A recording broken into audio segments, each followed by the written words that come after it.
Ito yung wire. Input na yan na 420. Yung 420 wire na galing doon. Pinoy Calibration Master. Pinoy Calibration Master. Pinoy Calibration Master.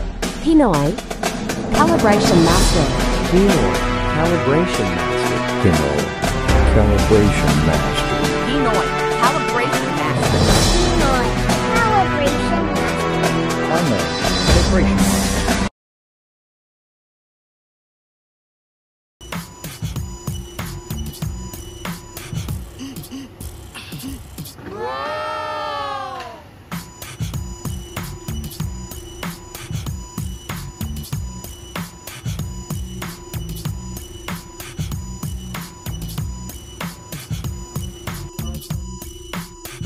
Ito yung takip, wala siyang diagram.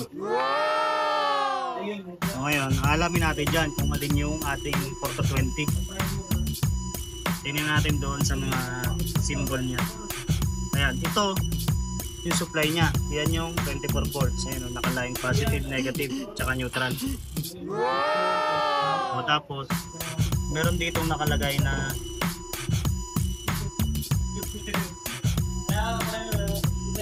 ayan. Ibig sabihin yan, current output 1. Ayan, nakalagay. Ito yan ngayon ang ating 420. Pero hindi pa rin tayo napaka siguro dyan. Pinitest pa rin natin, kagaya ng pinitest natin lagi. Natanggalin natin yung negative. Ang negative niya, ito, nasa baba. Dahil doon, ano, nakalagay, nasa baba yung negative. Test rin natin.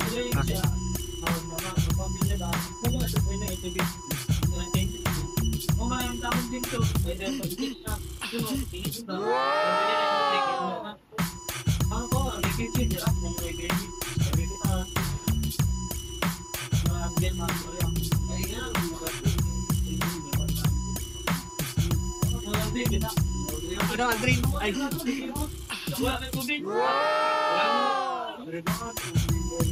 kailangan nasa simulate positive, hindi source ha.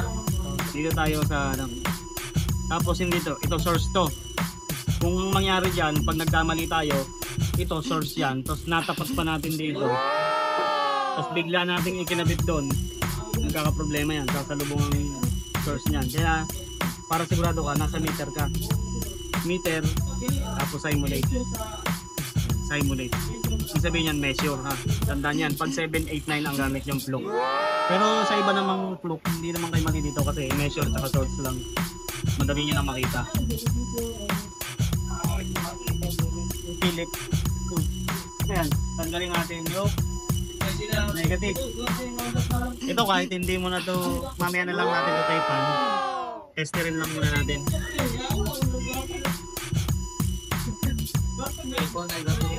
Negative to. Ayan ang nakalagay. Sa baba, negative.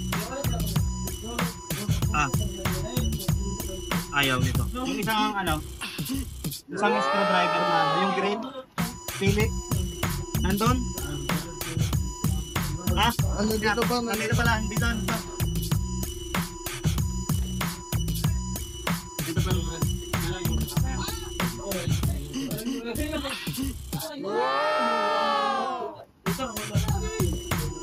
Ayaw, kumagat. Tanggalin natin. Parang sigurado ka na. Pag output, laging ang positive yung tinanggal mo pag sa output. Pero pag sa loop, kung yung tinanggal mong wire, yun ang negative. Pero pag sa output ang positive yung tinanggal mong wire. Sa output yun ha. Pero kung naka-loop yung diagram niya, nakalagay, edi yun, yung negative, yun yung tinanggalan mo. Yung positive yung nandun sa terminal. Ayan, testerin natin, dapat ang reading natin dito, makakakuha tayo ng 4 mA kasi wala siyang reading. Ayan yung reading natin. Humigit kumulang. Ayan, 3.9967.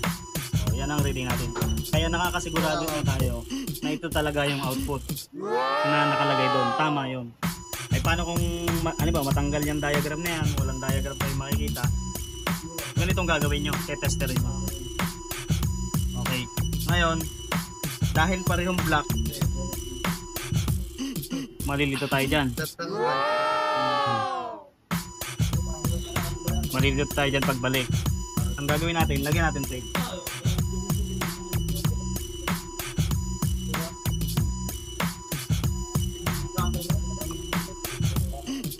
Lagyan natin tape para pag nabalik natin mamaya.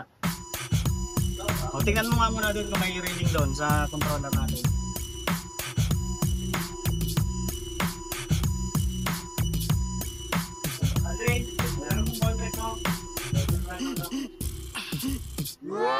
Gusto na ng alkali.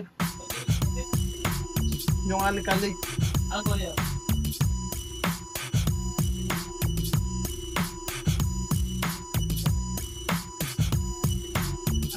Wala pa sir. Error.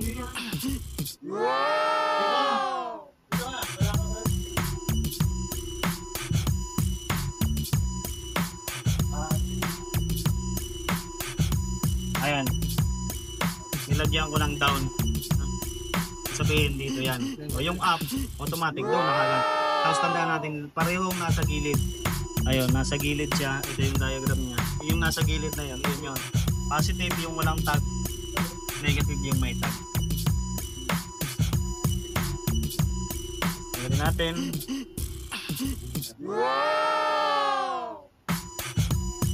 Ayun. Ngayon, pag tinester natin yung dalawang yan, meron niyang out. Kung iti-tester natin. Ilagay ulit natin sa common. Measure yan.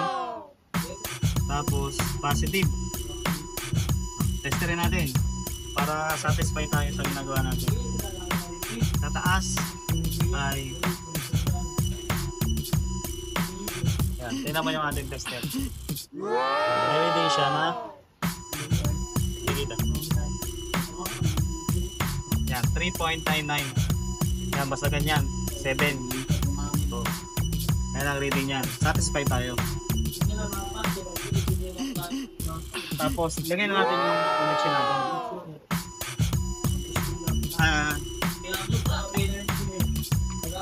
Hindi pala. Ba't mo doon nilagay? Anuhan ko pala ng wire to.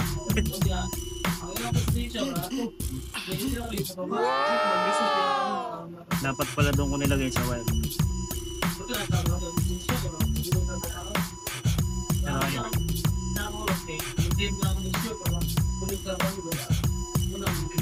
Tatay niya na sir yung connecting wire.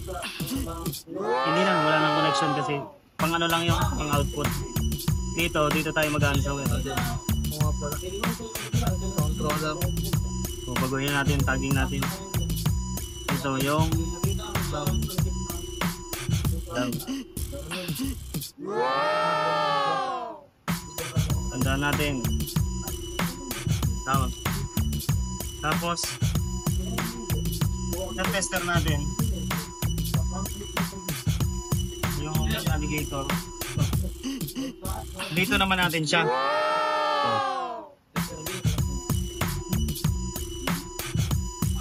Source. Source na yan. Tapos dito. Yan yung 4, 8, 12, 16, 20. Pero kung gusto mong automatic, kusang tumataas yan, kusang bumababa, pwede rin. Dito, manual. Subukan natin yung automatic mamaya. Dapat na 0 sir. Ayan, 4. Ang down natin ay yung negative ano? Sir, negative. Negative yung down natin. Hindi, negative tayo dito. Tama, dapat make sure ang wire magkapit. Wala yung reading, magkakapor yan. Ay hindi pala, nasa ano ka pa na? Bakit wala? Talaga yun. Sa meter. Nasa meter siya kasi wala ka sa source. O, tapos make sure din na hindi magdidikit yung dalawa. Kasi pag nagdikit yan, magsushort yan. Maaring magkaroon ka ng shortage sa fuse. mapuputol yung fuse mo. Yan. Lagyan na natin. Magkakaroon siya ng 4. Pero dapat na. Dapat 0 doon. Sige, tingnan mo doon. Kung 4.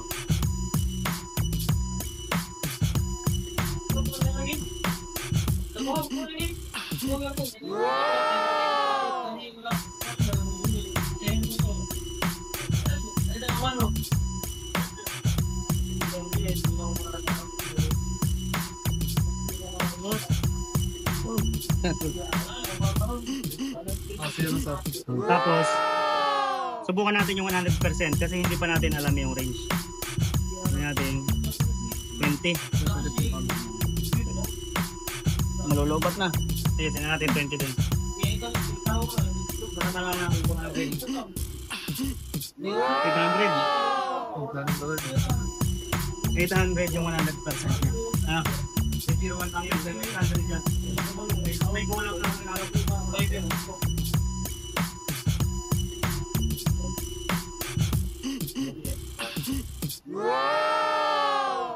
Ayan, 8.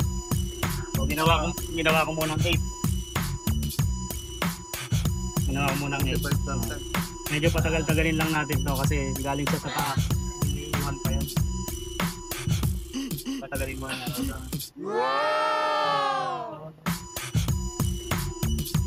Basta yung ano nito, yung wire na to,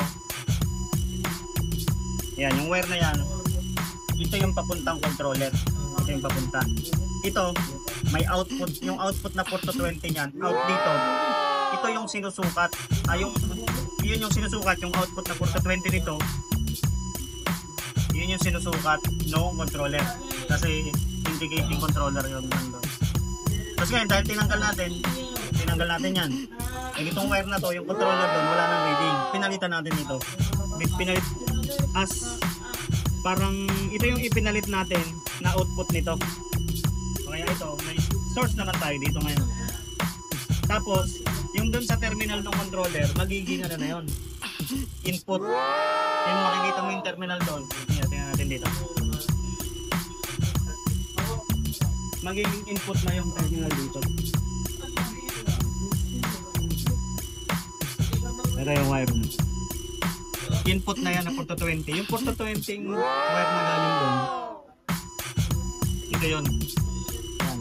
Kaya nung pinatuhan ko to, nung nag-input ako ng signal galing sa calibrator natin, na-absorb naman ito, nare-receive nito. Kaya ito, input ito. Kung ibig sabihin, papasok, in, papasok yung port to 20 sa kanya. Doon sa transmitter, out, ibig sabihin palabas. Yung lumalabas doon, yun naman yung papasok dito. Kaya nagkakaroon siya ng reading. Itong controller niya, optional siya. Pwede siyang RTD, thermocouple, at auto 20 mA. Ayan. Dahil ang reading natin doon, ang binato natin ay 8, ang in-input signal natin. Ang pag-ibig sabihin pala ng term ng binato, yun yung input signal, yun yung source. 200, ibig sabihin, ito ay 800 ang 100%, edi 8 to, 25%. No? Tama?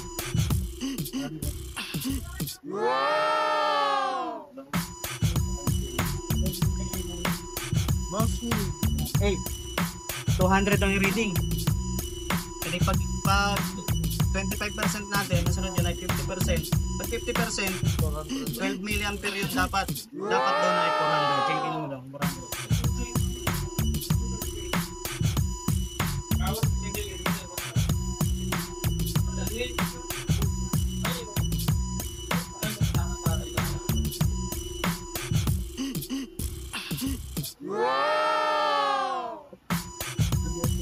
Hmm. 400. Sakto. Ang 400 doon, 12, 16. 16 equals 75%. Dapat doon ay 600.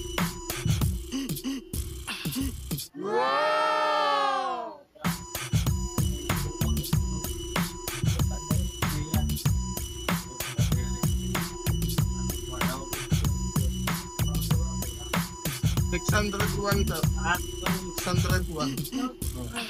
hindi may 600 doon ka na. O, tapos gawin natin 20 mA 100%. Ang target natin doon ay 800. Sige, tingnan mo doon. 800 ba ito?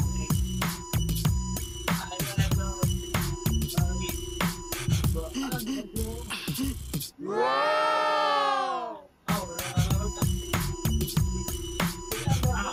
812. 800 ba? Okay. Tapos,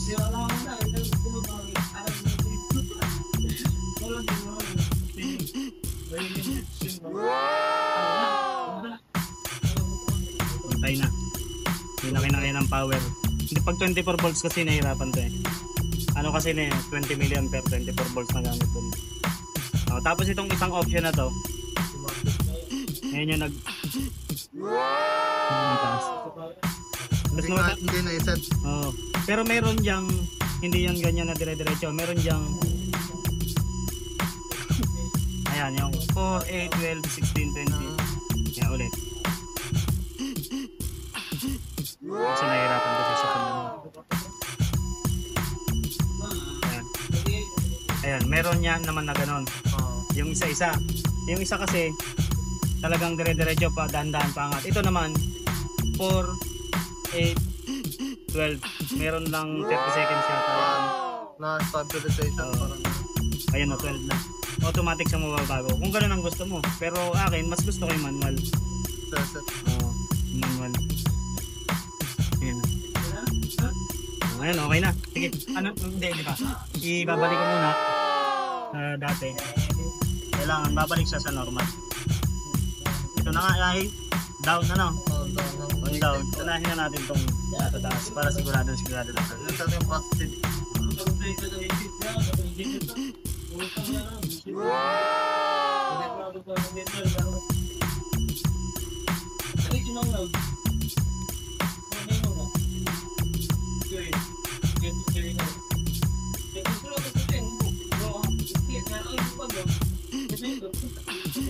Kailangan mahigpit kasi pag maluwag, gagalaw rin din yan, tatalon yan. Hindi naman sobrang higpit kasi mabibiyak naman yung terminal. Tapos sa down, tanggalin natin ito.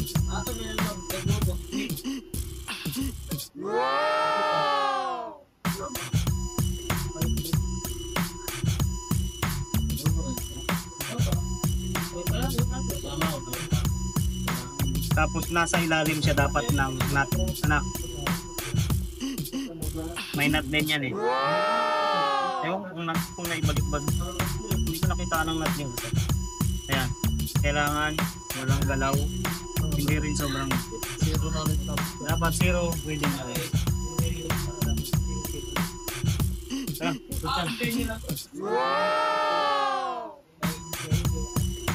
Zero reading na. Ibig sabihin 4 milliampere. Walang reading ang ating controller.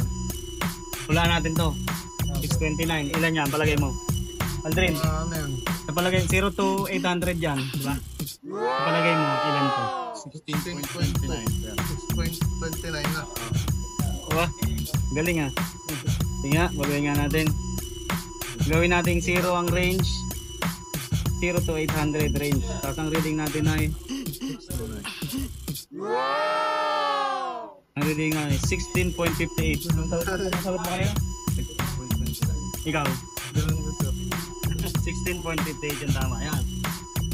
Pero marunong tayo mag-compute niyan ng manual computation yan. Ito, para madali lang. Kasi merong planta na bawal cellphone. Ayan. Yan, reading natin.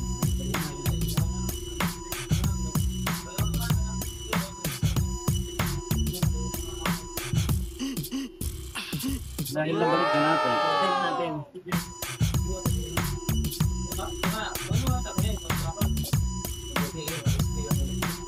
Yung isa ang challenging doon natin.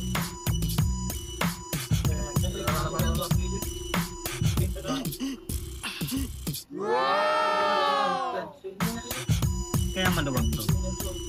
Hindi mo to niluwag ang kanina? Hindi sir, nakaloob na yung Yung may gasket to na. Kinalawang sa pati.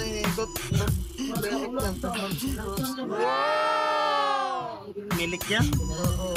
Hindi, kung hindi naman mataas ang presyo, hindi naman. Sting din yata ito.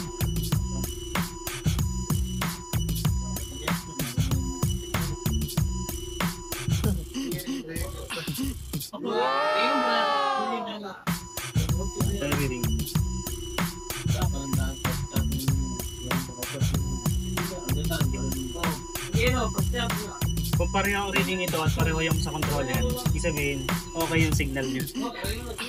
Okay yan? Sige, kung gawin ito ba yan? Oo.